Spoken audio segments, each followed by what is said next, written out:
The leather seats smelled expensive. That's what Junie thought as she pressed herself down against the back seat, knees pulled up, trying to breathe quietly. She knew she shouldn't be there. This wasn't her car. It belonged to that quiet guy who always sat in booth 7, the one who never smiled, never complained, and always left those crazy big tips like they were nothing. But Vanessa was standing at the front door of the restaurant.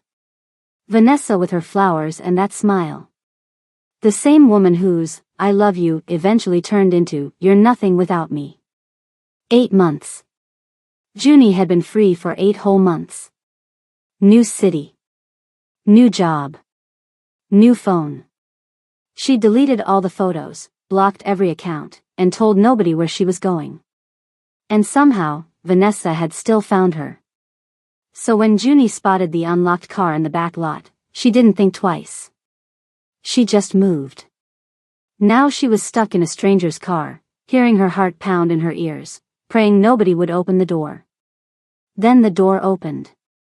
Hey, before we find out who just opened that door, and trust me, you're gonna want to stick around for this, I need a quick second of your time.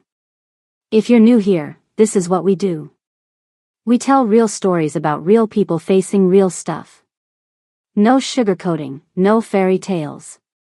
If you're feeling the tension right now, if you're wondering who's at that car door, do me a solid and hit that subscribe button. Let me know in the comments where you're watching from, drop your city or country in the comments. I read every single one, and I love knowing who's on this journey with me. The man who filled the doorway was tall. Broad shoulders. Perfect posture. The kind of guy who knows exactly how much space he takes up.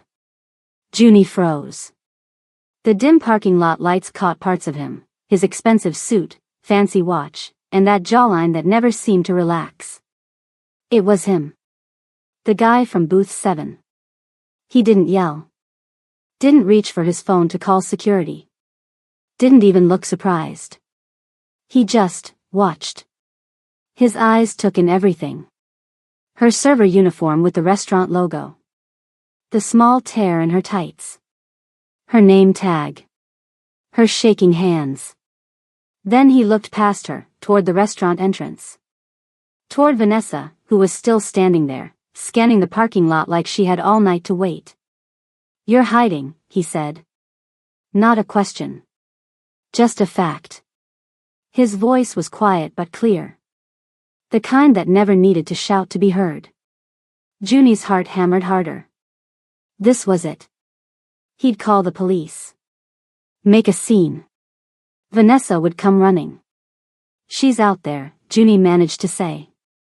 "I'm sorry, I didn't know." He lifted his hand slightly, cutting her off. Not rudely. Just efficiently. "Get in properly." The words didn't make sense at first. "What?" "Get in properly," he repeated, stepping back from the door. "Unless you want to stay in the parking lot." Before she could answer, he walked around to the driver's side, keys in hand. Junie had seconds to decide. Stay crouched in a stranger's car or slide into the passenger seat and drive away with a man she only knew from watching him stir his coffee and sign credit card receipts. Then she saw Vanessa walking toward the parking lot. Decision made. Junie scrambled into the front seat just as the driver's door opened. She fumbled with the seatbelt, the click sounding super loud in the quiet car. He started the engine without saying a word. 2 minutes later, they were on the main road, the restaurant's neon sign getting smaller in the mirror. The car was really quiet. Not the nice quiet between friends. Not even the awkward quiet of strangers.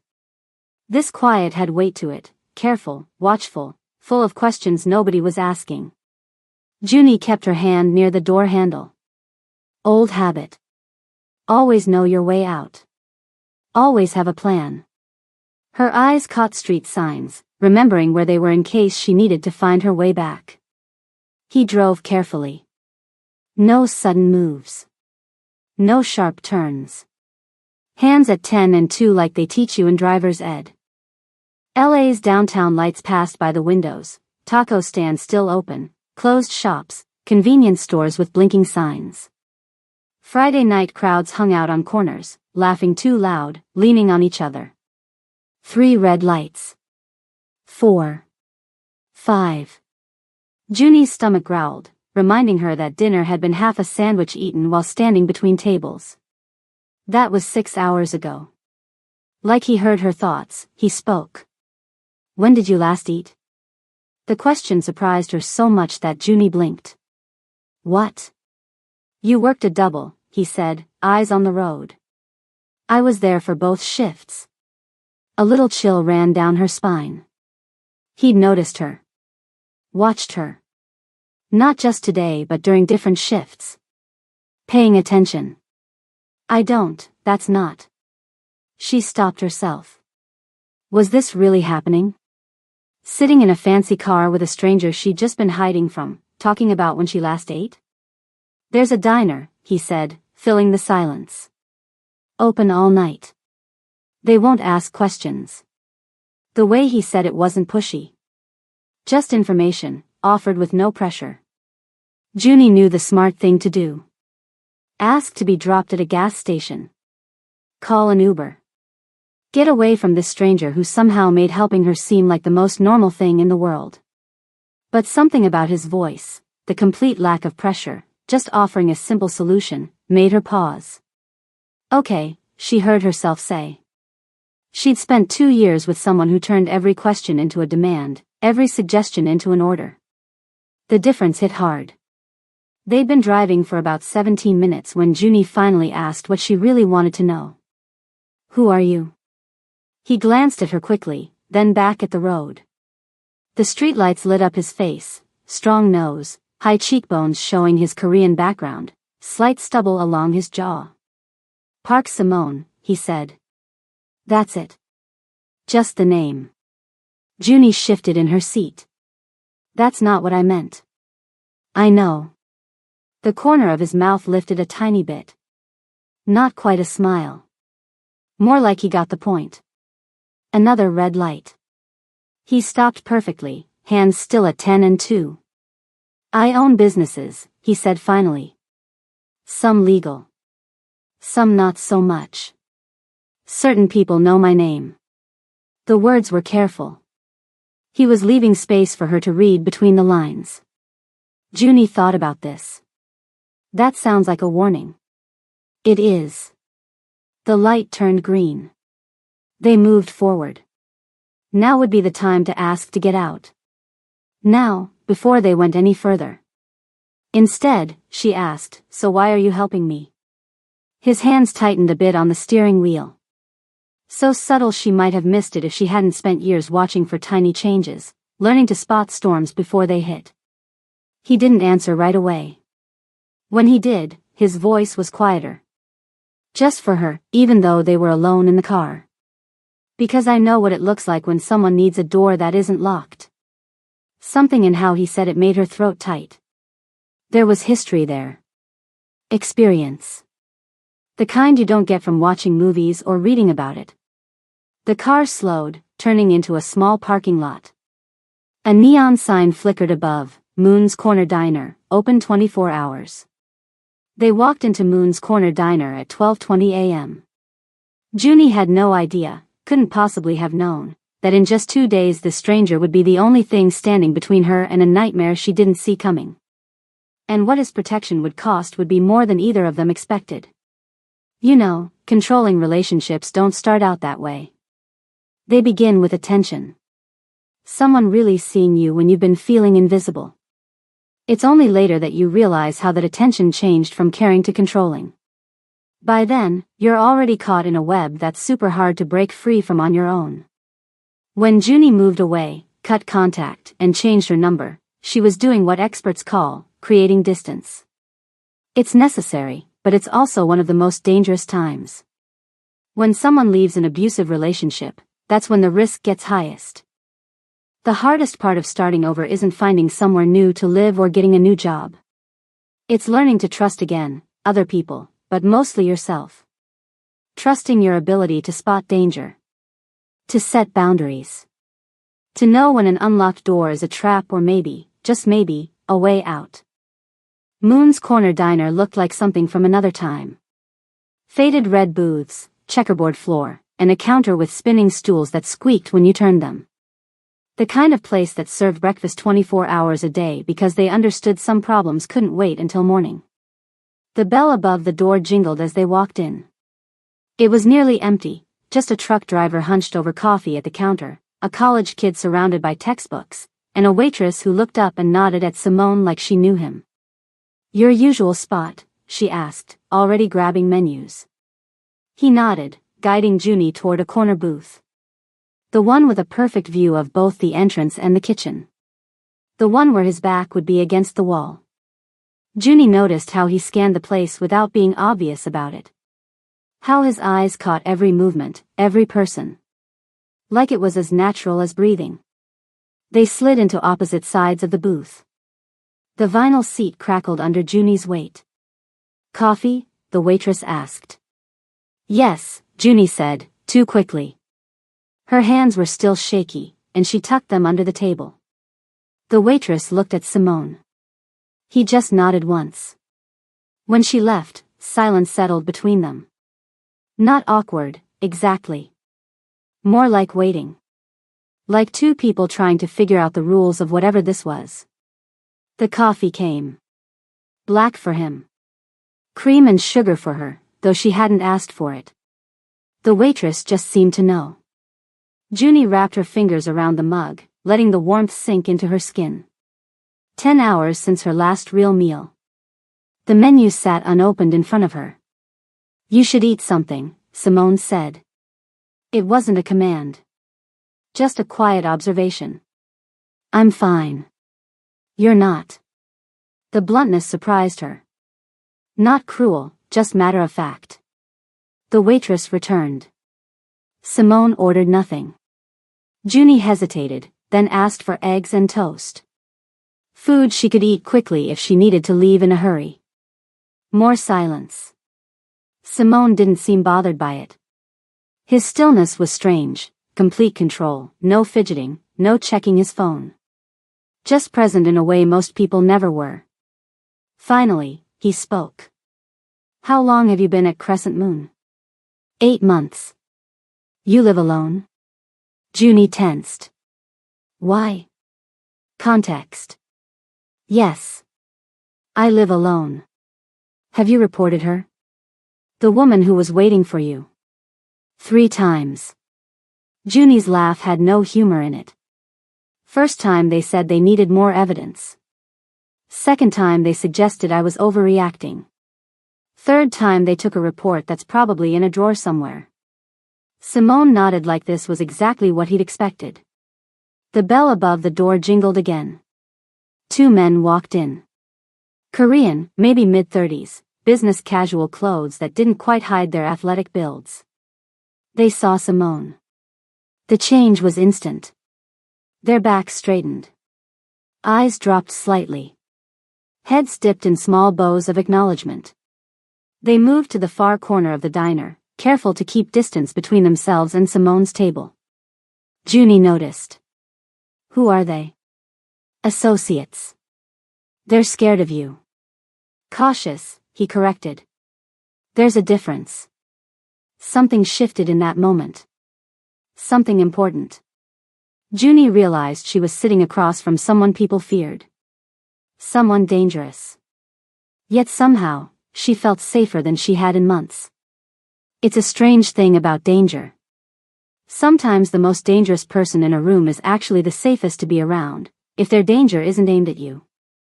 It's like sitting next to a lion that's decided, for reasons of its own, to protect you from the wolves.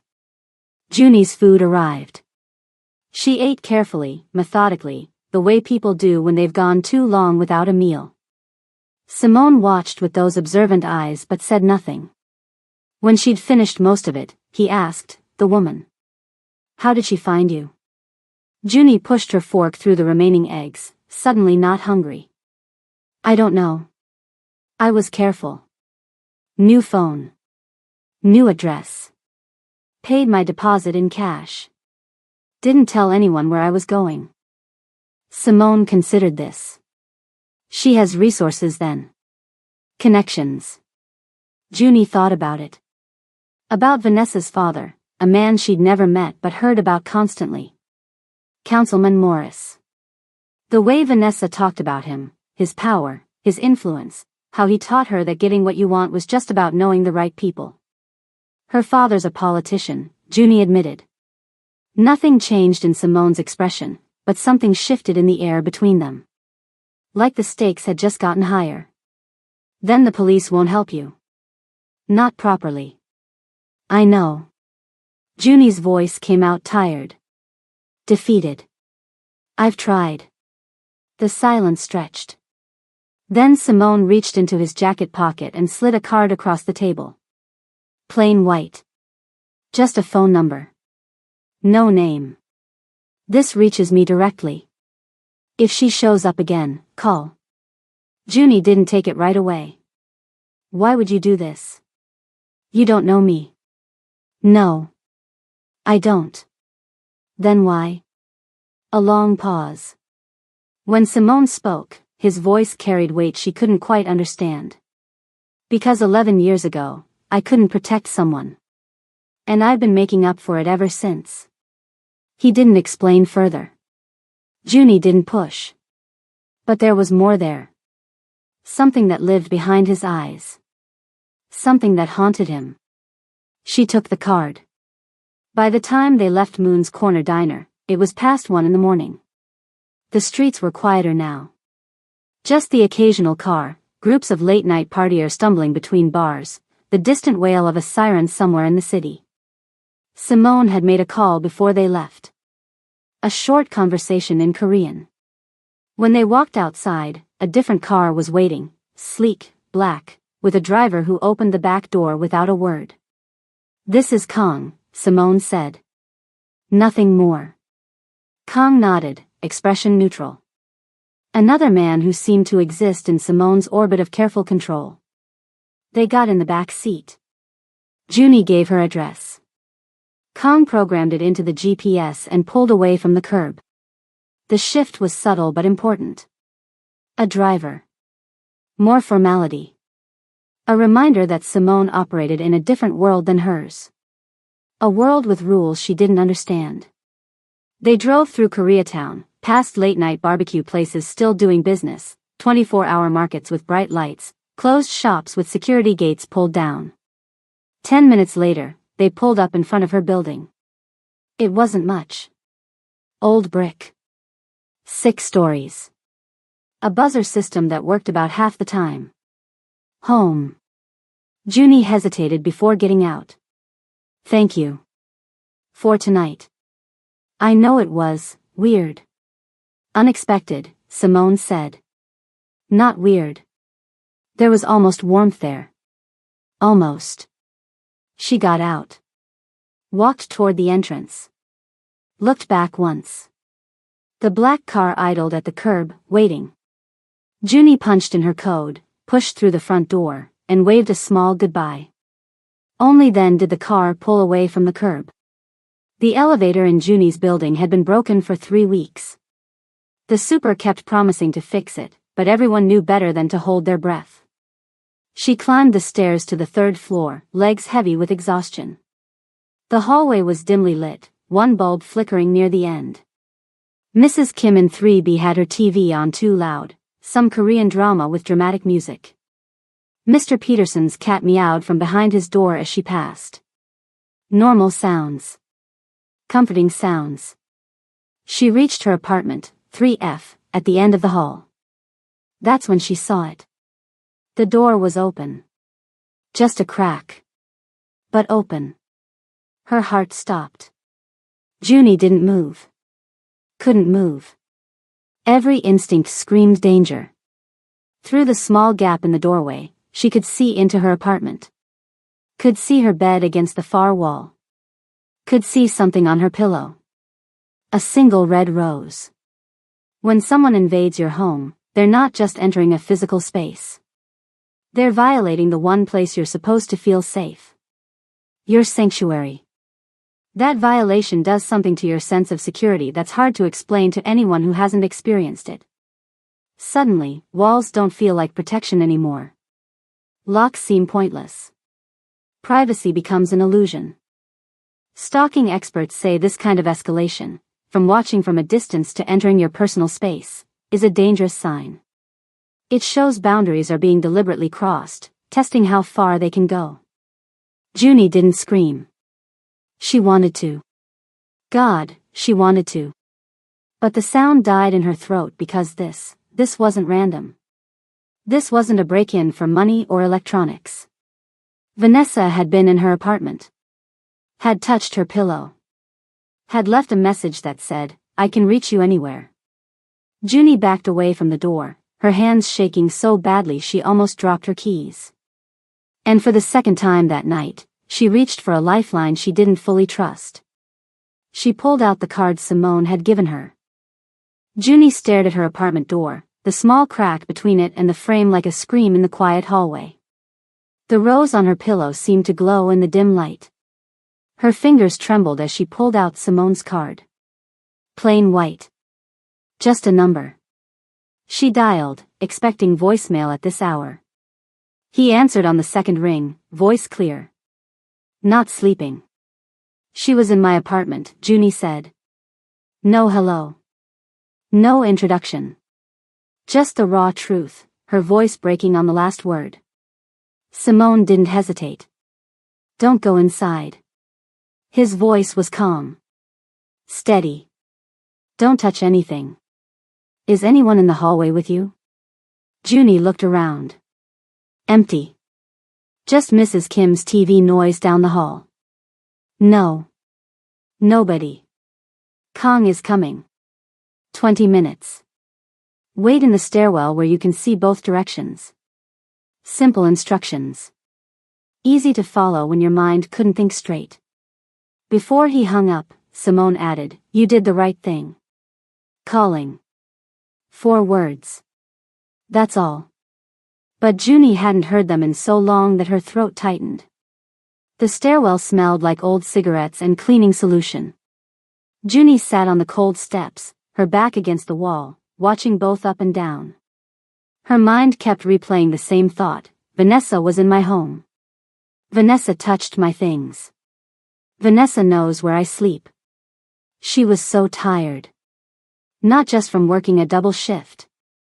Tired in her bones. Tired of running. Tired of looking over her shoulder. It wasn't supposed to be like this. When Junie first met Vanessa at that campus coffee shop, she'd been charming. Interested in everything Junie said. Made her feel special in a way nobody ever had before.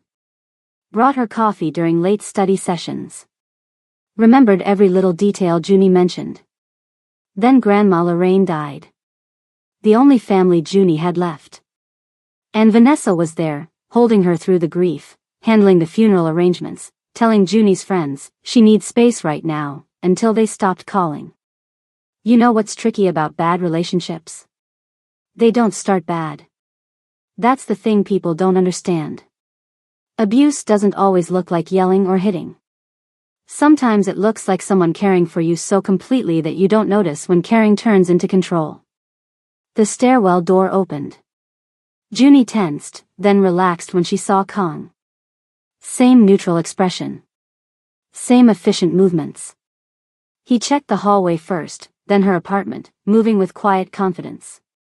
Empty now, he said, returning to the stairwell. Car is waiting. Mr. Park says to come with me. What about the police? Junie asked.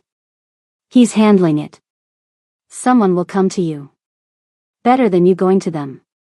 She didn't understand what that meant, but she followed him downstairs anyway. Detective Reyes arrived at 3:14 a.m., knocking softly on the car window where Junie waited with Kong. She was maybe 40, with tired eyes and practical clothes. Not what Junie expected. Miss Faxon? I'm Detective Reyes. Mind if we take a look at your apartment? Back upstairs, Detective Reyes worked methodically. Taking photos. Dusting for prints. Asking questions in a voice that didn't judge or dismiss. But even as she worked, her expression told Junie what she already knew. There's no sign of forced entry, Detective Reyes said, examining the lock. The lock is old. Easy to pick. I believe you, the detective said, and Junie could tell she meant it. But without direct evidence it was her, without witnesses. What am I supposed to do? The question burst out of Junie, raw and frustrated. Detective Reyes sighed. Document everything. If she contacts you directly, save it. If you see her, call 911. I'll flag your address for priority response. It was something. It wasn't enough.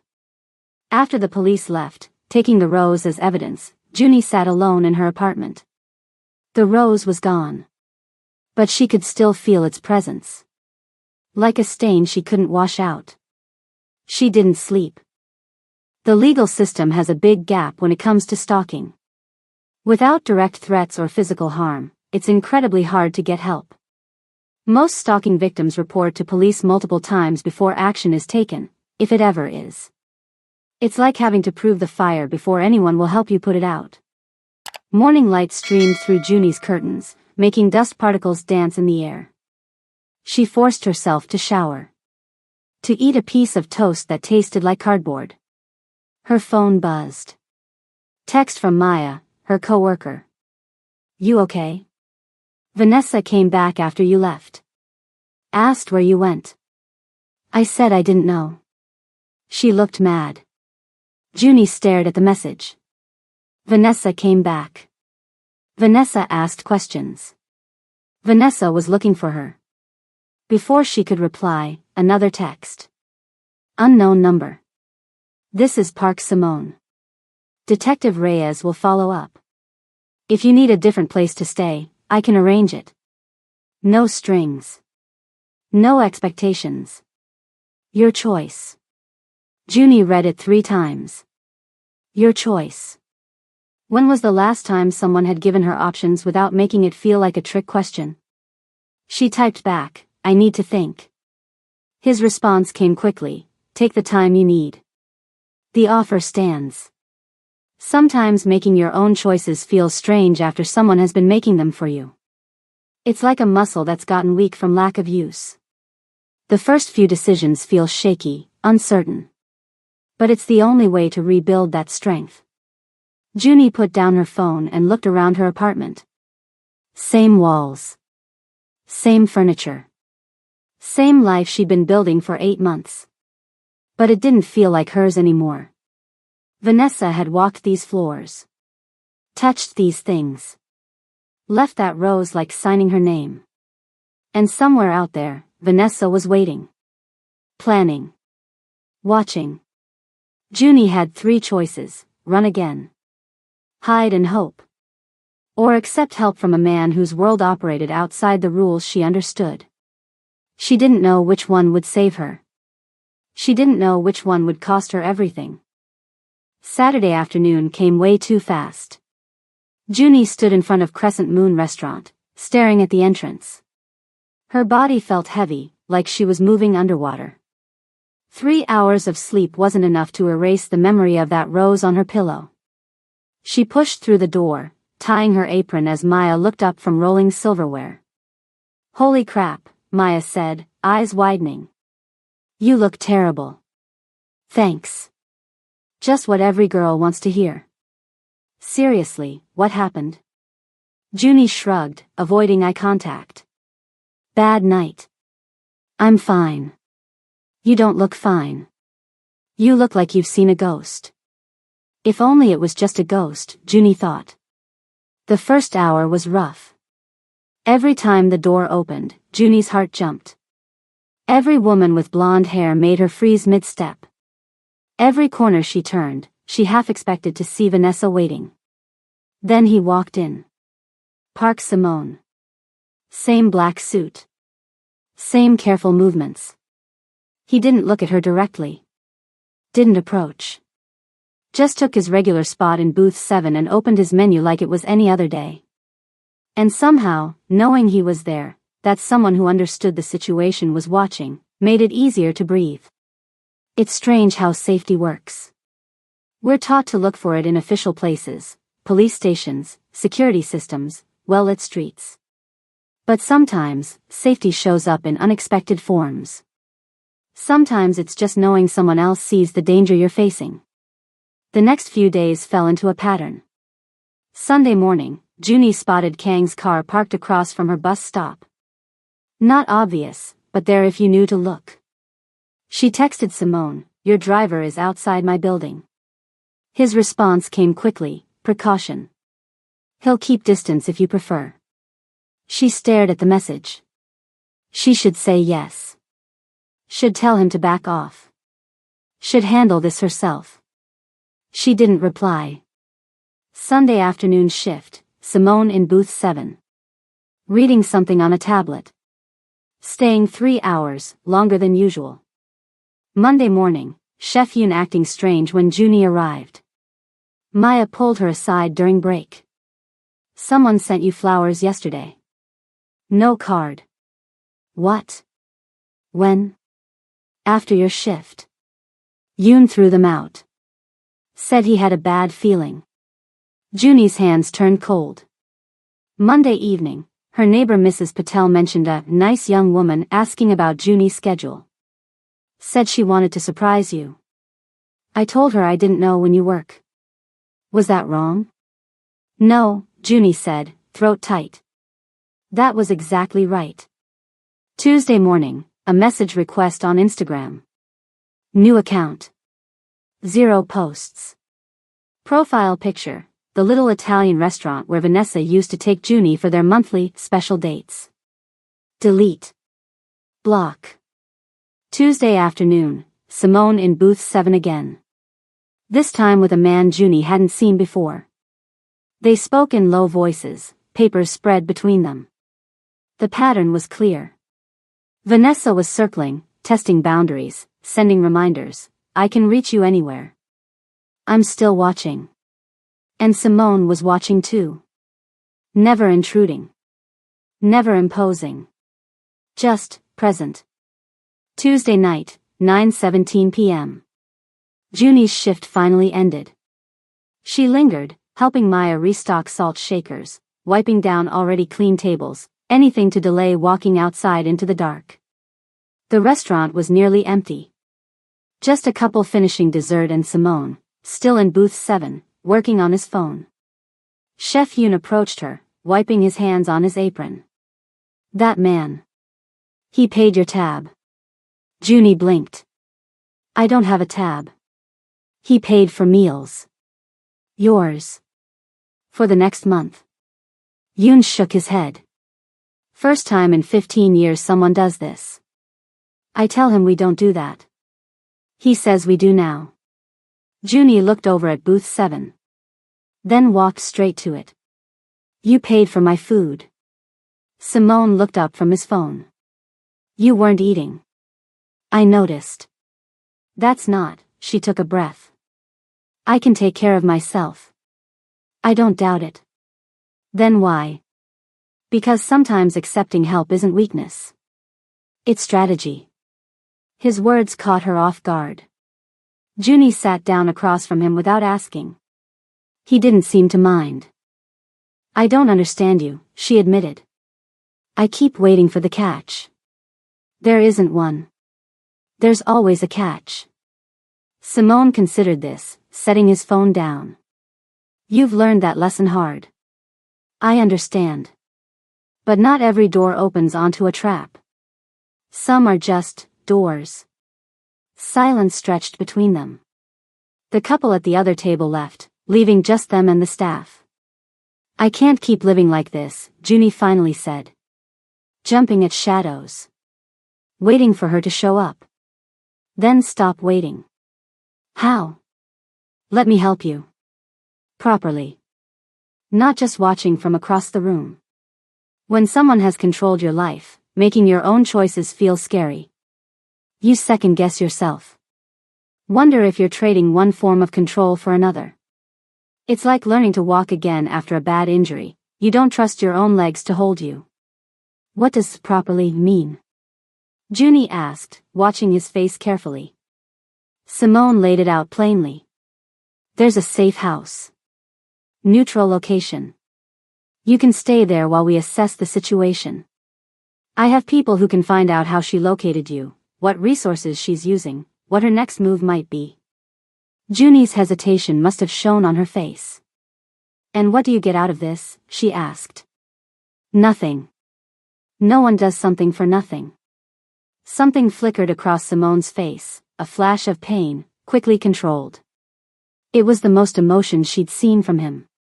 11 years ago, my sister was in a situation like yours. Someone who wouldn't let go. Someone with connections.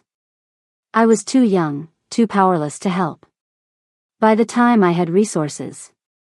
His voice tightened. It was too late. He met her eyes directly. I couldn't save her. I can't save the past. But I can make sure the same thing doesn't happen to someone else. Not on my watch. It was the most he'd said. The most he'd revealed of himself. Junie saw something unexpected beneath all that control, vulnerability. Real, human vulnerability. I'm not your sister. No. You're not. And I'm not trying to replace her. I'm trying to do better than I did before. Junie left the restaurant that night without giving an answer. She needed to think. Needed to weigh the risks, accepting help from a stranger, a dangerous man, someone whose world operated on rules she didn't understand. But as she walked toward the bus stop, her phone buzzed. Unknown number. No caller ID. She answered. Hello, Junie. Vanessa's voice was silk and venom. I saw you talking to him. The man in the suit. Is he your new thing now? Your protector? Junie couldn't speak. Couldn't breathe. He can't protect you, baby. No one can. Because you belong to me. And I'm coming to remind you of that. The line went dead. And Junie realized she was out of time. Abusers often escalate when they feel they're losing control. It's like an extinction burst, a psychological term for when behavior intensifies right before it stops. The problem is, with abusive relationships, that burst can be dangerous. That's why having support systems is so crucial. No one should have to face that extinction burst alone. Wednesday morning started like any other. Junie woke up exhausted. Checked her locks 3 times. Made coffee she couldn't taste. Walked to the bus stop 2 blocks from her apartment. She was thinking about Simone's offer. Thinking about how crazy it was to consider. Thinking about what her grandmother would say if she knew Junie was even contemplating accepting help from a man like that. She was so busy thinking that she almost didn't notice the white BMW pulling up to the curb. Almost. Okay, real talk for a second. Stories like this take forever to research, write, and produce. And the only way I know people actually care is when they hit that subscribe button and drop a comment. So if you're new here, or if you've been watching for a while and forgot to subscribe, now's the time. Smash that subscribe button and let me know in the comments where you're watching from. Are you Team Simone?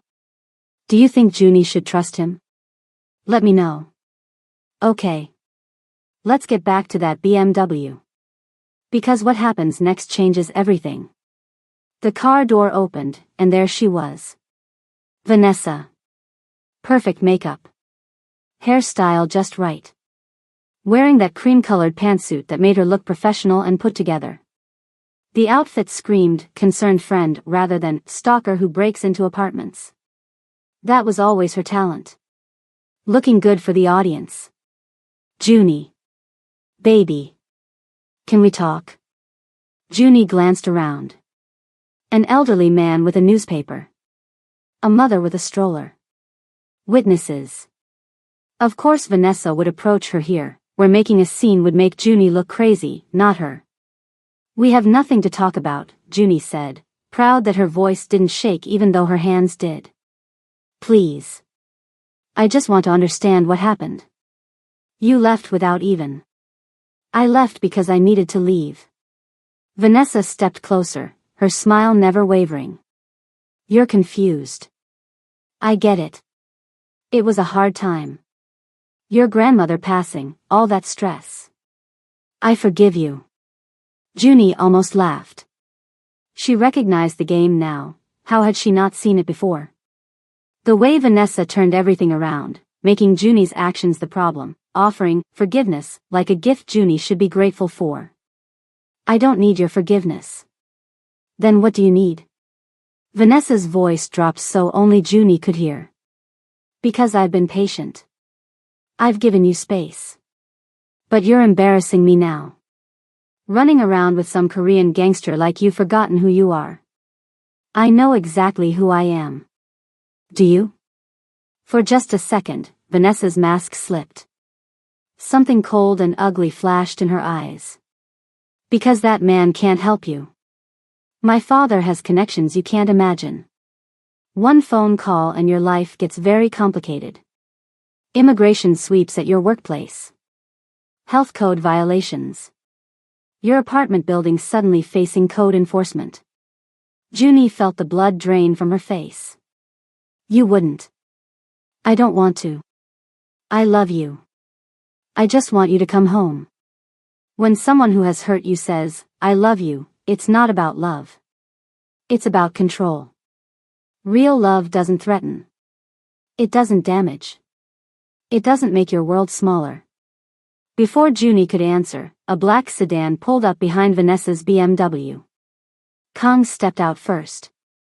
Then Simone. He didn't charge over. Didn't yell. He simply walked up and stood beside Junie, placing himself between her and Vanessa. Miss Faxon. Are you all right? His voice was calm, like this was just a normal Wednesday morning conversation.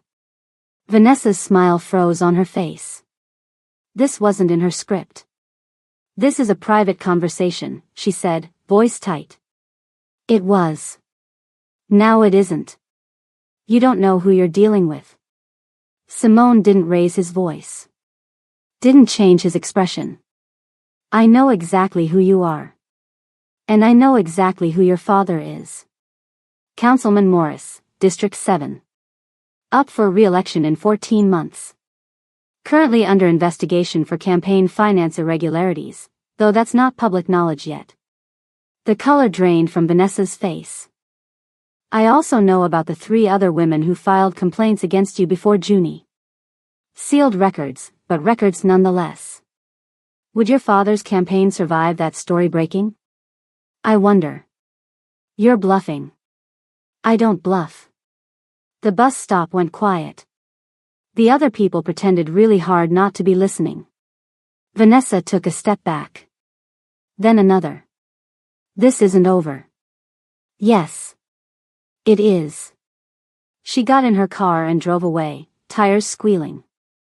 Junie realized she'd been holding her breath so long her chest hurt. In the back of Simone's car, Junie couldn't stop her hands from shaking. How did you know all that? She asked. About her father? About the other women? I told you I have resources. After Saturday night, I used them. You investigated her? I investigated the threat against you. There's a difference. Junie looked out the window, watching the city pass by. The stuff about the investigation, her father, was that true? Every word. You were going to use it against her? Only if necessary. Information is leverage. Leverage prevents violence. There's something important here that many people don't understand. In dangerous situations, knowledge is protection. Knowing who has power and where that power has weak spots, that's sometimes the only weapon that works when the system fails you. Junie turned to look at Simone. Really looked at him. You could have let things get ugly back there. Could have let it get messy. That's not how I operate. How do you operate? Carefully. Precisely. With just enough force to solve the problem. She paused, then asked, why? Because of your sister? He didn't answer right away. When he did, his voice was quieter than usual. Because violence is easy. Anyone can break things. Building something, protecting something, that's harder. The safe house wasn't what Junie expected. No high-tech fortress. Just a normal-looking apartment building with a brick front and a buzzer system that actually worked. The kind of place you'd walk past without looking twice. Inside, the apartment was clean and simple. 2 bedrooms. A kitchen with basic stuff. Windows with good views of the street.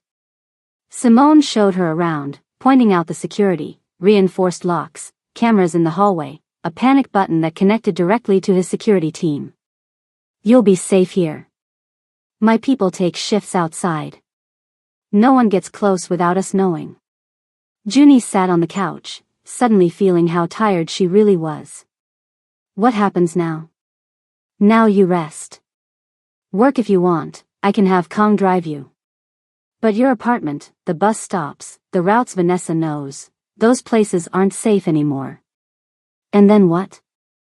I hide here forever? No. We gather enough information to stop the threat for good. Legal ways if possible. Other methods if not. What does other methods mean? Simone met her eyes directly. It means Vanessa Morris will understand that coming after you would cost her more than she's willing to pay. Not through violence. Through consequences. Exposing her behavior. Applying pressure where it hurts. That sounds cold. It is. Cold and effective. Would you prefer warm and useless? Despite everything, Junie almost smiled. That night, Junie slept in a bed that wasn't hers, in an apartment protected by a man she barely knew, in a life that had completely derailed from anything she'd planned. But for the first time in weeks, she slept without nightmares. She didn't know yet that Vanessa was already planning her next move. She didn't know yet that someone inside Simone's organization was feeding information to the enemy. And she didn't know yet that the man who promised to protect her was hiding secrets of his own, secrets that would force her to question everything she thought she understood about safety, about trust, and about what it means to let someone in. The legal system has huge gaps when it comes to stalking. Police often can't act until something happens, which is way too late. That's why many victims end up creating their own safety plans. Sometimes that means leaving town. Sometimes it means staying with friends. And sometimes it means accepting help from unexpected places. There's no perfect solution, only the one that keeps you alive. The safe house felt strange at first. Not because anything was wrong with it, actually, just the opposite. It felt strange to Junie because nothing felt wrong. No need to check the locks 12 times. No jumping at every little sound in the hallway. No sleeping with one eye open. She'd been living with fear for so long that safety felt weird. On Wednesday night, she walked through each room, noticing small details. The kitchen had actual food, not just her usual ramen and cereal. The bathroom had fancy soap. The living room had a TV that didn't require hitting the side to make the picture stop jumping. When she opened the fridge, she found her favorite coffee creamer, the hazelnut one she splurged on sometimes. How did they know? Simone visited briefly that first evening, just to check if she needed anything. The security team has a rotation schedule. Someone is always watching the building, he explained, standing near the door like he didn't want to intrude. Kong will drive you to work tomorrow if you want. I can take the bus. You could. But the bus routes you normally take are compromised. Junie nodded. Made sense. There's a laptop on the desk, he added. Wi-Fi password is on the sticky note. In case you want to connect with friends. Let them know you're safe. After he left, she found books on the coffee table. Legal thrillers. Mysteries. Her favorites. Another detail someone had noticed. Little gestures often tell us more about people than big declarations. It's easy to say the right words. It's harder to notice the small things that matter to someone else. The coffee they like. The books they read. The way they take their tea. Those details require attention. And attention is a form of care. Thursday went by in a blur. Work felt normal, except for Kong waiting outside in the car. Maya kept shooting her curious looks. Girl, what is going on? she finally asked during their break. You're acting weird, you've got some silent bodyguard dude outside, and mystery man from booth 7 keeps watching the door like he owns the place. Junie shrugged. It's complicated. Complicated like how? Like witness protection complicated? Like secret girlfriend complicated? Like I can't talk about it complicated. Maya frowned. Are you in trouble? Not anymore, Junie said. And she meant it. Later that night, after the dinner rush ended, Chef Yoon called her to the kitchen. VIP request. Booth 7. He handed her a steaming plate of japchae. Take it personally. Junie walked to booth 7, where Simone sat working on a tablet. He looked up when she approached. Your japchae, she said, setting it down. Thank you. He gestured to the seat across from him. Sit. If you have a moment. She glanced back at the other tables. Maya caught her eye and nodded, mouthing, I got you. Junie sat down. How's the apartment? He asked. Good. Really good. Thank you for the books. Something flickered across his face, a brief, almost shy look. I wasn't sure what you'd like. Legal thrillers are perfect, actually. I used to want to be a lawyer. What stopped you? The question was simple but hit hard. What had stopped her? Money, sure. But also Vanessa, who had called her dreams cute and suggested maybe Junie wasn't cut out for that kind of pressure. Life, I guess, she said finally. Maybe I'll go back someday. You should. He said it like it was obvious. There are scholarships for returning students. Flexible programs. Night classes. Junie tilted her head, studying him. Is that why you have those books at the apartment? Trying to inspire me? That shy look again, quickly controlled. You noticed. I noticed things too, you know. For the first time, a real smile crossed his face, small, but genuine. It changed him completely. Made him look younger. More human. They talked for 20 more minutes. Not about Vanessa or danger or protection. About other things. He told her about dreaming of being an architect as a kid. How he still kept his old sketches. She told him about her grandmother's lessons, how to make sweet potato pie, how to spot a liar, how to stand up straight even when you felt like crumbling. It wasn't a deep conversation. Just normal. And normal felt like the biggest luxury in the world. Trust isn't built in grand moments. It's built in small conversations. In finding out someone used to draw buildings. In sharing stories about your grandmother's cooking. In moments that have nothing to do with the crisis that brought you together. Friday afternoon, Junie was surprised by a knock at the safe house door. The security system showed Simone standing outside. She opened the door, expecting his usual calm expression. Instead, he looked different. Still controlled, still proper, but something was off. Like a stone wall with a hairline crack running through it.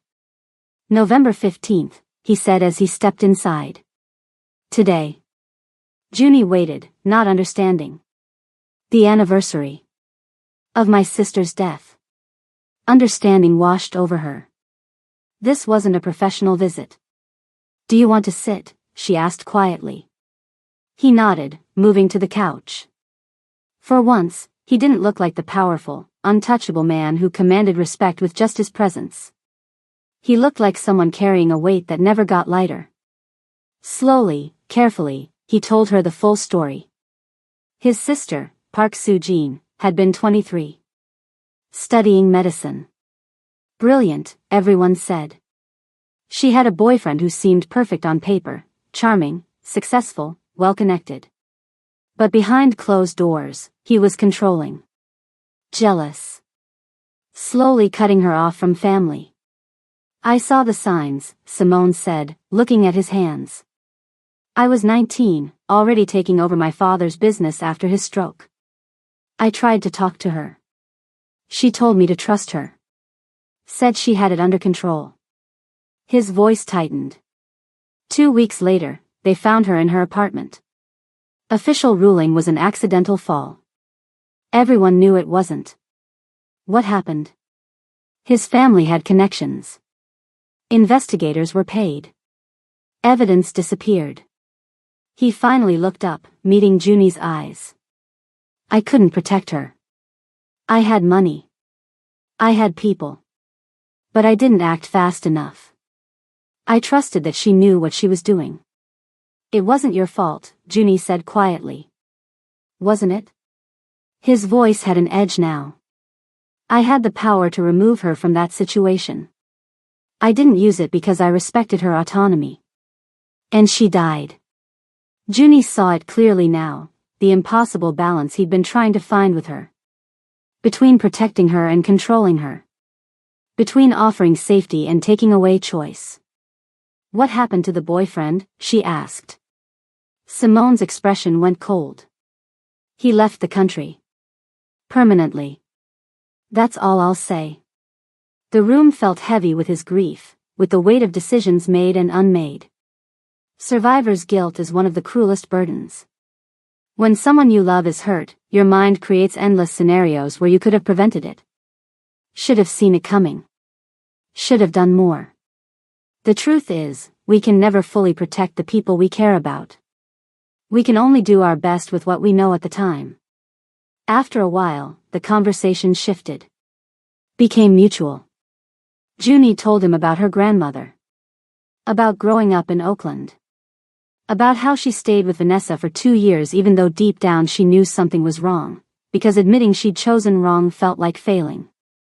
It's not failure, Simone said. Abusers are skilled at hiding who they are until you're too deep to see clearly. You sound like a therapist. I've paid for enough of them. Almost a joke. From him, that was something. Junie realized, sitting there with him, that she felt comfortable. With this man who commanded criminal enterprises, who spoke in careful measured phrases, who carried grief like armor. She felt seen. And that feeling scared her more than anything Vanessa could do. By Friday evening, something had shifted between them. Not romance, not yet. Romance requires readiness, and neither of them were ready for anything close to that. But trust. Real trust. The kind that's harder to earn than love. Junie didn't know that while they were building this fragile bridge, someone was already planting explosives underneath it. Seo Jun had made a call that morning. To an unknown number. A short conversation. I have information you'll want. About Park Simone's new weakness. And on the other end of the line, Vanessa Morris smiled. There's a big difference between healthy protection and controlling behavior. Protection respects boundaries. It offers options. It recognizes the other person's agency. Control disguises itself as protection but takes away choices. It creates dependency instead of safety. Learning to tell the difference is one of the hardest lessons, and one many of us have to learn through painful experience. Vanessa Morris had never been a person who took losing well. Even as a child, board games ended with flip tables if the score wasn't in her favor. In college, she'd gotten a professor fired for giving her a B+. Now, sitting in her father's office on Saturday morning, she tapped manicured nails against the polished desk and thought about Park Simone's face at the bus stop. The calm certainty in his voice when he mentioned her father's campaign finance irregularities. He knew things, she said to the empty room. Things he shouldn't know. Which meant he had sources. Information. Power. So she needed her own source inside. Vanessa picked up her phone and scrolled to a name she'd been given 3 days ago, Seo Jun Park. Not related to Simone, but close enough to be family. His second in command. His most trusted person. And according to her source, a man with a very specific weakness. In the world of manipulation, there's something called an access agent, someone who can get you close to your actual target. The most valuable access agents are those with emotional vulnerabilities. Unrequited love. Jealousy. Resentment. These emotions create blind spots that skilled manipulators can exploit. Seo Jun had been by Simone's side for 15 years. They met at 19, when Simone was just taking over his father's businesses. Seo Jun was the son of an associate, smart and loyal and willing to learn. They built everything together. Went through hell together. Survived together. For Seo Jun, it had been more than loyalty from the beginning. He'd watched Simone grow from a grief-stricken young man into someone powerful. Someone respected. Someone who carried the world on his shoulders without showing the strain. Seo Jun had made peace with the fact that his feelings would never be returned. Simone had closed himself off after his sister's death. Professional relationships. Nothing more. That was the rule. And then this waitress appeared. This woman Simone had known for all of 3 days. And suddenly, Simone was different. Making personal visits to the safe house. Actually smiling sometimes. It shouldn't hurt this much. But it did. I'm just being careful, Seo Jun told himself as he dug into Juni's background. Making sure she's not a threat. The jealousy beneath was harder to justify. When the call came through an associate he trusted, suggesting a meeting about mutual interests, Seo Jun told himself he was just gathering information. Just protecting Simone. The meeting happened in a coffee shop downtown. The woman was professional, direct. My employer just wants information. Where she's staying. That's all. No one gets hurt. Seo Jun didn't believe it. Not really. But he found himself nodding anyway. I'll think about it. He already knew he would do more than think. Sunday afternoon, Juni noticed the change. Minho, who usually handled the 2 to 8 p.m. security shift, was replaced by someone new. Young guy. Early 20s. Nervous energy. When Simone visited that evening, she mentioned it. The security team rotated today. New guy on afternoon shift. Personnel adjustment, Simone said, pouring tea at the kitchen counter. Standard procedure. Does that happen often? He paused, cup halfway to his lips. Occasionally. Why? The new guard. He watches me differently. Not protective. More observational. Something flickered across Simone's face. Something close to concern. I'll look into it. What he didn't tell her was about the quiet doubts forming in his mind. Small inconsistencies he'd been noticing. Reports that didn't quite align. Information that seemed to reach Vanessa too quickly. Betrayal rarely comes from strangers. It comes from the people closest to you, the ones you trust so completely that you never think to question them. The ones who know exactly where your weak points are. The ones who can hurt you most deeply because you've given them access to your vulnerable places. By Monday, the pressure was coming from all sides. Juni arrived at work to find health inspectors combing through the kitchen. Chef Yoon was furious, barking orders at staff while they pulled out every piece of equipment. Third inspection this year, Maya whispered. Yoon thinks someone called them in.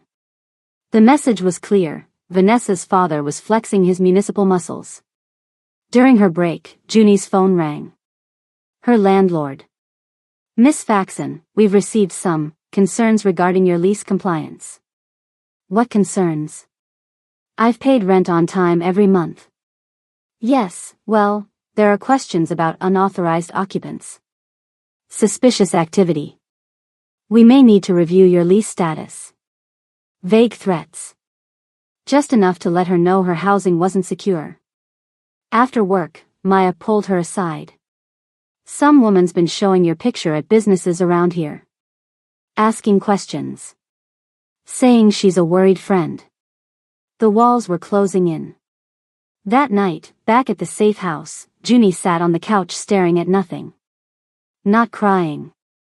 Something worse. Empty. Like she'd used up all her emotions and had nothing left. She won't stop, she said when Simone arrived to check on her. She'll never stop. Her family has too much power. He sat beside her. Not touching, respecting her space. But present. Power is temporary, he said quietly. Every powerful person has vulnerabilities. We find hers and we use them. And if we can't? Then we disappear you properly. New name. New city. New identity. I have resources for that too. Junie shook her head. I won't run again. I can't spend my whole life running. Then we fight. How? Simone looked at her directly. Something resolving in his expression. I've been waiting. Gathering information. Building a case. But you're right, we're out of time. Tomorrow, I meet with someone who can help. A journalist. Someone Vanessa's father can't silence. You're going to expose her? I'm going to give her a choice, back off permanently, or watch her entire family's reputation burn. The stalking. The threats. The other victims. All of it. The plan should have made Junie feel better. Instead, a cold feeling spread through her chest. What if it makes things worse? It might, Simone admitted. Short term. But this ends one way or another. You deserve to live without looking over your shoulder. For a moment, Junie saw something in his eyes she hadn't seen before. Something beyond professional concern or obligation. Something that made her heart beat faster. Then his phone buzzed. He checked it, face returning to its careful neutral expression. I need to go. Security shift change. Try to get some rest. After he left, Junie tried to imagine a life without fear. A life where she didn't jump at shadows. A life where she could just be. It seemed impossible. But for the first time in months, it also seemed possible. The decision between fighting and fleeing is never simple. Running means starting over, leaving behind parts of yourself, living with the knowledge that you were driven away. Fighting means risk, the possibility of escalation, of things getting worse before, or if they get better. There's no universal right answer. There's only the choice that lets you live with yourself afterward. Across town, in the quiet back office of Simone's import business, Seo Jun was working late. Or pretending to. He'd positioned himself near Simone's office, close enough to hear the conversation with Minho about tomorrow's journalist meeting. Close enough to catch details about the exposure strategy. When Simone left, Seo Jun waited 10 minutes. Then made the call. A woman's voice answered. Cold. Controlled. Yes? He's planning to go public. Tomorrow. Meeting a journalist. If you want to stop it, you need to move tonight. Where is she? The safe house address. Seo Jun's hand tightened around the phone. This was the line. Once he crossed it, there was no going back. But all he could see was Simone's face when he talked about Junie. That softness. That openness he'd never shown to Seo Jun in 15 years of loyalty. I'll text you the location. But no violence. You promised. Of course, Vanessa said, voice smooth as glass. I just want to talk to her. She ended the call. Seo Jun stared at his phone. Told himself it would be fine. Just a conversation between two people with history. He was protecting Simone from a bad decision. Protecting the organization from unwanted exposure. He sent the address. And tried to ignore the voice in his head saying he'd just made a terrible mistake. At 11:47 p.m., Junie woke to the sound of the front door opening. She reached for her phone. The screen glowed, no new messages. The security team outside hadn't alerted her. Which meant whoever was entering had access.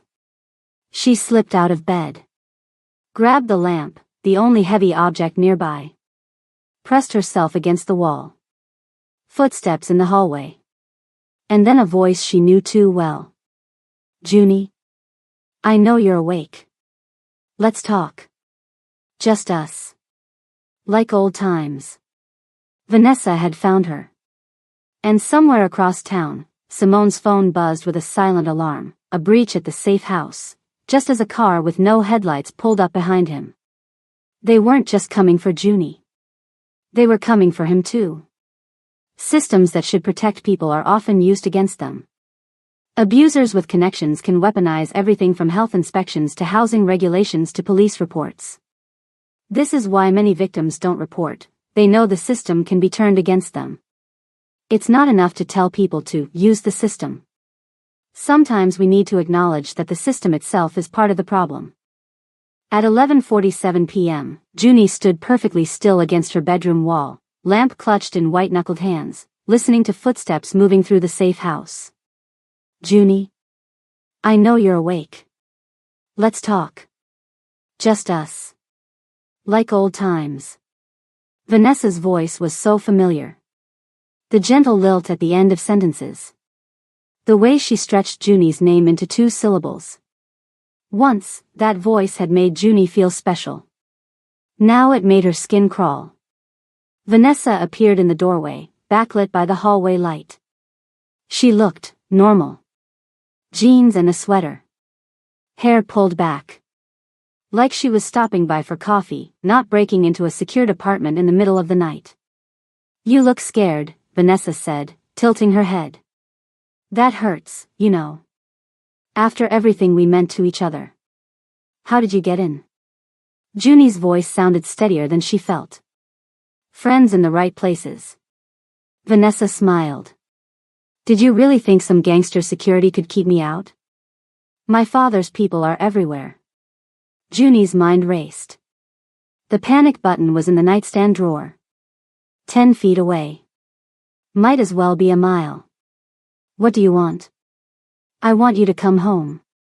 This isn't about love. Isn't it? Vanessa stepped closer. I think about you constantly. I can't eat. Can't sleep. Every minute of every day, you're all I see. Junie saw it clearly now. What she couldn't see before. This wasn't love. This was obsession. Ownership. The inability to accept that something she considered hers didn't want to be possessed. That's not love, Vanessa. That's control. There's a difference. Vanessa's expression hardened. The mask slipped, just for a moment. Don't you dare lecture me. You think that man cares about you? He collects broken people because it makes him feel powerful. You're a project to him. A mission. Once he's done playing hero, he'll discard you like everyone else. Maybe. But at least he gives me the choice to leave. Something shifted in Vanessa's eyes. Her hand moved toward her jacket. Choices have consequences, Junie. Obsession masquerades as love, but they're fundamentally different. Love wants the other person to thrive, even separately. Obsession needs to possess, to control. When someone talks about you like you're a thing they own rather than a person they care for, that's not devotion, that's danger. Across town, Simone was driving when he noticed the car behind him. No headlights. Moving with too much precision to be random. His phone buzzed. The silent alarm from the safe house. Breach. He tried Junie. No answer. He tried Kong. No answer. He tried Seo Jun, voicemail. The car behind accelerated, pulling alongside. Window rolling down. Simone recognized the men inside, not Vanessa's people directly, but connected. Hired muscle. Professional. He didn't panic. Instead of speeding up, he slowed. Turned down a side street. Stopped the car. Stepped out. You have one chance to walk away, he said, voice calm. The lead man laughed. Mr. Park. Someone's paying good money to have a conversation with you. You can come quietly, or... Simone's phone rang. He answered without looking away from the men. Kang's voice came through, urgent, sir. The safe house. Junie. I know. I'm handling something. Get there now. He ended the call and addressed the men again. Here's what happens next. Either you tell me who sent you and walk away with your teeth, or I make calls that ensure your families know exactly where you are when the police find you. You're outnumbered. Am I? Footsteps sounded behind them. 6 men emerged from the shadows. Simone's people, positioned in advance. Always prepared. The hired muscle froze. We were just supposed to talk to you. Keep you busy. Give them time. Time for what? Silence. Simone's voice went cold. Who gave up the safe house location? One of the men glanced at his partner, then back to Simone. Your guy. Seo Jun said you were making a mistake with this woman. The name hit Simone like ice water. 15 years of loyalty. And now this. Back at the safe house, Junie made her move. She threw the lamp at Vanessa, not to hit her, but to distract. In the confusion, she lunged for her phone on the nightstand and ran. Out the door. Down the stairs. Into the street. She hit Simone's number. It rang. No answer. She ran anyway, bare feet slapping against cold pavement, lungs burning. But Vanessa had backup. A black SUV idled at the end of the block. Men stepping out. Junie turned. Another car behind her. Blocked both ways. She fought. Screamed. Attracted attention, a couple across the street started filming with their phones. Someone yelled to call 911.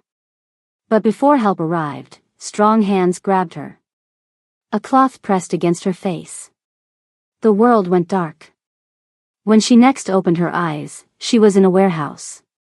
Cold concrete floor. Hands bound behind her. Head pounding.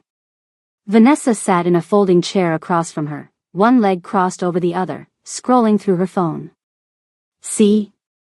This is what happens when you make things difficult. In his office, Simone studied the warehouse location on the screen. His people had tracked the vehicles. The property belonged to a shipping company with ties to Councilman Morris. But there was a problem. If he went in with force, it would become a crime scene. Kidnapping charges could fall on him, not Vanessa, if the story got spun right. The councilman had lawyers.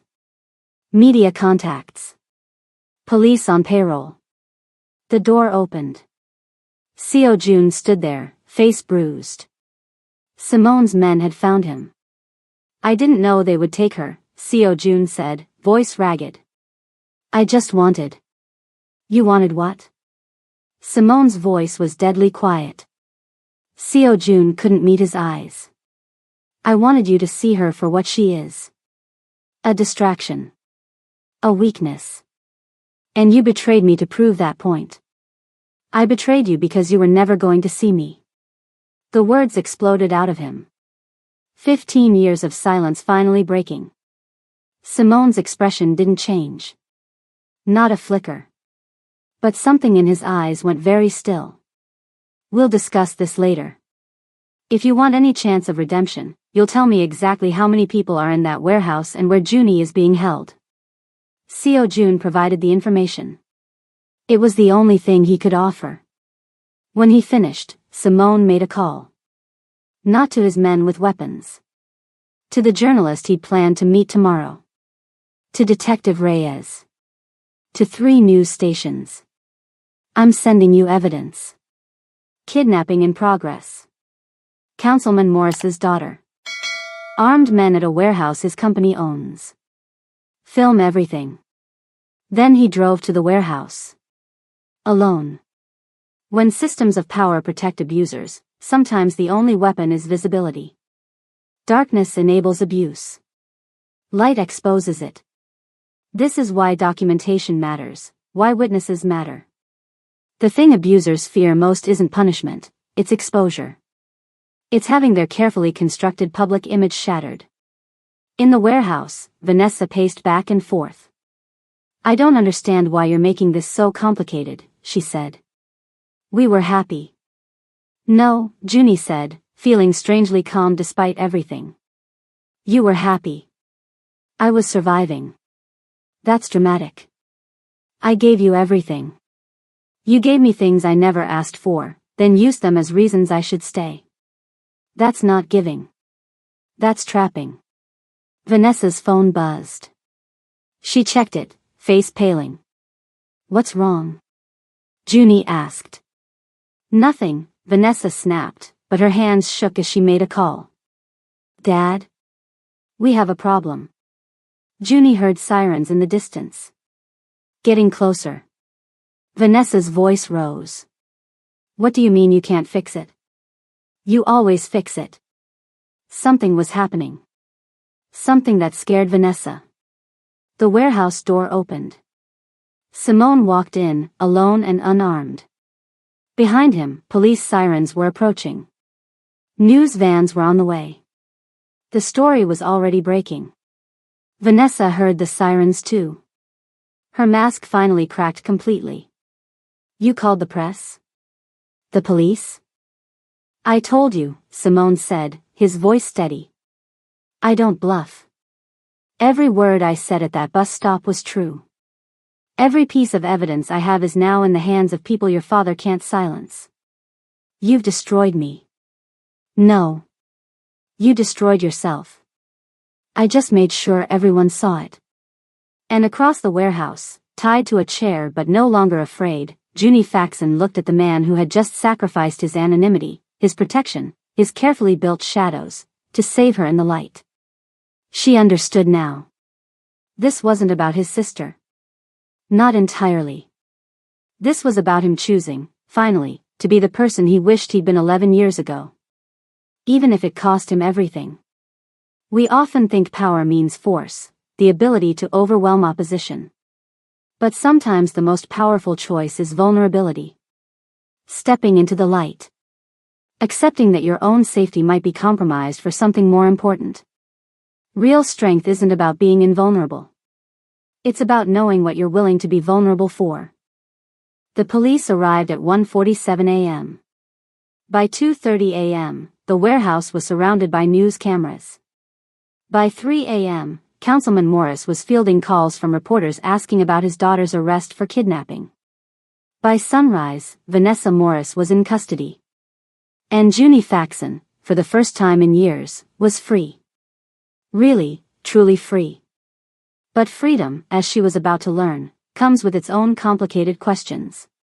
Like, what do you do with a life when you're no longer running? Where do you go when danger stops chasing you? And what do you owe the person who saved you? So if you haven't already, take a second and smash that subscribe button. And if you've been subscribed for a while, hit that notification bell so you never miss a story like this. Also, I want to hear from you. Drop a comment and let me know where you're watching from. Tell me, did you see Seo Jun's betrayal coming? Were you surprised? And most importantly, are you satisfied with how this ends? Let me know. Okay. Let's finish this story. Junie and Simone deserve their ending. The warehouse buzzed with activity. Police officers taking photos.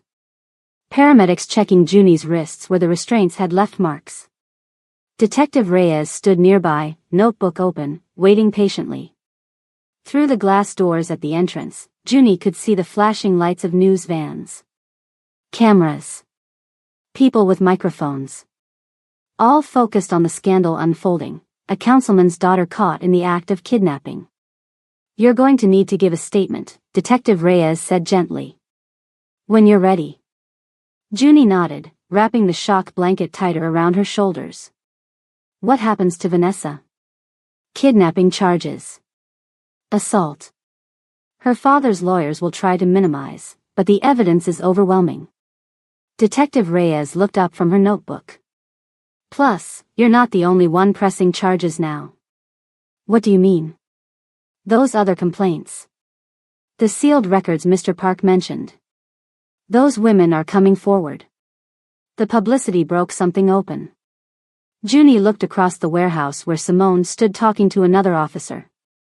His suit was wrinkled. Dark circles under his eyes. But his back was straight, his voice steady. He'd risked everything. His anonymity. His carefully constructed shadows. The protection that came from staying invisible. For her. At the police station, the questions seemed endless. What was her relationship with Vanessa Morris? How long had the harassment continued? Had there been previous incidents? Who had access to the safe house? Junie answered everything. Her voice grew hoarse, but she kept going. This time, unlike all the previous times she'd tried to report Vanessa, people were listening. Through the interrogation room's window, she could see Simone in another room. He'd been there as long as she had, giving his own statement. Explaining his involvement. His businesses. His connection to Junie. Around dawn, Detective Reyes brought coffee. He's been cooperating fully, she said, noticing Junie watching Simone. Turned over security footage. Call logs. Everything we asked for. Is he in trouble? Detective Reyes hesitated. It's complicated. Some of his businesses operate in gray areas. But right now, he's a witness helping with the kidnapping case. That buys some goodwill. He saved my life. I know. But there will be questions. About both of you. The media loves this kind of story. Junie hadn't thought about that part. How this would look to the outside world. A waitress. A crime boss. A politician's daughter. The headlines practically wrote themselves. When abuse becomes public, it also becomes a story people feel entitled to opinions about.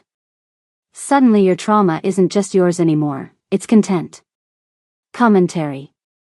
Everyone wants to know why you stayed, why you left, what you should have done differently. It's another way victims lose control of their own narratives. By noon, they were finally released. The sunlight outside the station felt unnaturally bright. Kong waited with the car, opening the door as they approached. Where to? Simone asked Junie. She hadn't thought that far ahead. The safe house was compromised. Her apartment didn't feel safe. She had nowhere to go. I don't know, she admitted. Simone nodded like he'd expected this. Hotel for now. My security team will coordinate. Then we can discuss options. In the car, silence settled between them. Not uncomfortable, just heavy with everything unsaid. They'd been through something impossible together, and now normal conversation seemed trivial. Finally, Junie asked the question pressing on her mind. What happens to you now? After going public like this? Simone looked out the window, his profile sharp against the passing scenery. Adjustments will be necessary. Some business arrangements will need restructuring. My privacy is compromised, but not irreparably. That's a very professional way of saying your life just got harder. A small smile touched his lips. I've faced worse. Because of me. He turned to her then, his eyes serious. Because it was the right thing to do. Don't take on that burden. At the hotel, a discreet, upscale place with attentive staff and no questions, Simone arranged adjoining rooms. Security in the hallway. Everything handled with the efficiency she'd come to expect from him. Before he left her at her door, he paused. You should rest. We can talk tomorrow, when things are clearer. Junie wanted to say something. Thank you felt inadequate. I'm sorry seemed wrong. What came out was, what about Seo Jun? Pain flashed across Simone's face, quickly controlled. He's been removed from his position. Beyond that, I haven't decided. He betrayed you because he loved you. That doesn't excuse it. No. But it explains it. Simone's hand tightened on the doorframe. Rest, Junie. Everything else can wait. 3 days later, Junie stood in front of the TV in her hotel room, watching Councilman Morris give a press conference. He looked older than his photos. Strained. My daughter is struggling with mental health issues that have gone untreated for too long.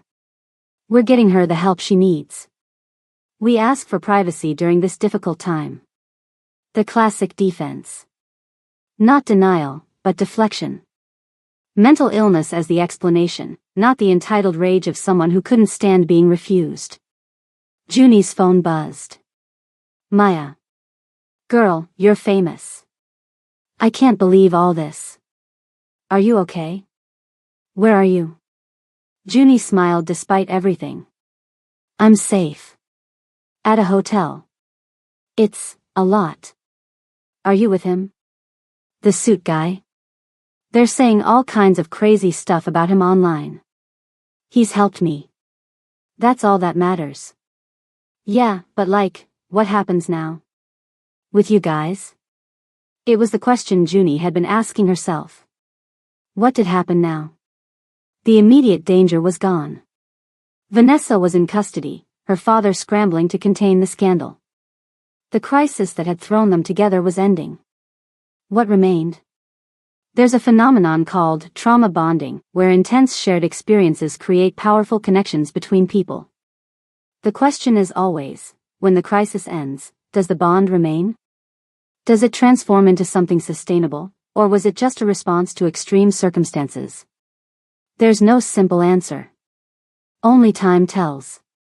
1 week after the warehouse, Junie sat in a coffee shop with Simone. Public. Neutral ground. Her choice. The lease on your old apartment ends next month, he said, sliding a folder across the table. I've had my people research options.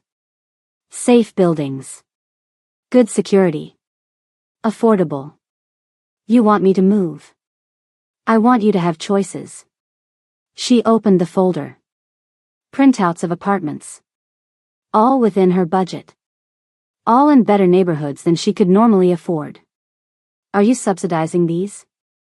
Yes. No hesitation. No shame. Consider it compensation for what you've been through. I don't need your charity. It's not charity, Junie. It's amends. Not just for what happened with Vanessa, but for Seo Jun's betrayal. You were put at risk because of dynamics within my organization. I take responsibility for that. She studied his face. The careful control was still there, but something had changed. A new openness. Like the crisis had cracked something open in him that couldn't be closed again. What about you? What happens to your business? Your life? Adjustments. Some of my more questionable ventures are being divested. The legitimate businesses continue. My security protocols have been completely overhauled. And Seo Jun? Simone's expression tightened. He's been given resources to start over elsewhere. We won't be in contact. I'm sorry. For what? That you lost someone important to you because of me. Simone shook his head. I lost him long before you came into the picture. I just didn't see it. They sat in silence for a moment, the noise of the coffee shop washing around them. I've been thinking about school, Junie said finally. Pre-law. Like I wanted before. Simone nodded. The application deadlines for spring semester are coming up.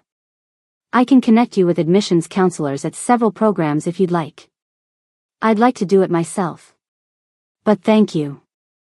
Their eyes met across the table. Something unspoken passing between them. What are we doing, Simone? Junie finally asked. Is this goodbye? Is this something else? What do you want it to be? I don't know yet. I'm still figuring out who I am without fear. Without running. He nodded like he understood perfectly. Then perhaps we take it one day at a time. No expectations. No obligations. Just coffee. Just coffee. For now. It wasn't a promise.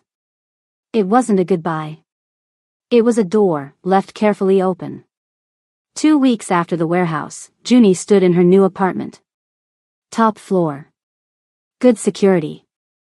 A place all her own. She'd accepted Simone's help, but on her terms. 3 months' rent as a loan, not a gift. She'd pay him back when she was settled. The apartment came furnished, but she'd brought a few things from her old place. Things that mattered. Her grandmother's quilt. Her favorite books. A small plant that had somehow survived everything. Her phone buzzed. A text from Simone. Detective Reyes called. Vanessa accepted a plea deal. 2 years, mandatory therapy, permanent restraining order. It's done. Junie sat on her new couch, letting the words sink in. It's done. 2 simple words that meant everything. No more looking over her shoulder. No more waiting for the other shoe to drop. She texted back, "Thank you for letting me know." 3 dots appeared. Disappeared. Appeared again. Then, "Are you free for coffee tomorrow?" Junie smiled. "Just coffee? Just coffee. No pressure." She texted back one word, "Yes." Then she got up and went to the window. The city sprawled below, sunset painting everything gold. For the first time in years, she could look out without scanning for danger. Her phone buzzed again. Maya this time. "Girl. I know you're setting up your new place, but turn on the news." Junie flipped on the TV. Breaking news banner, Councilman Morris announces resignation amid scandal. The camera showed the councilman, looking defeated. "I failed as a father. I failed to see the signs of my daughter's struggles. And for that, I must take responsibility." Behind him, a group of women stood together. Junie recognized them from news reports. The others. Vanessa's previous victims who had been silenced. Not silent anymore. There's something powerful about standing together. About realizing you're not the only one. That your experience wasn't unique or your fault.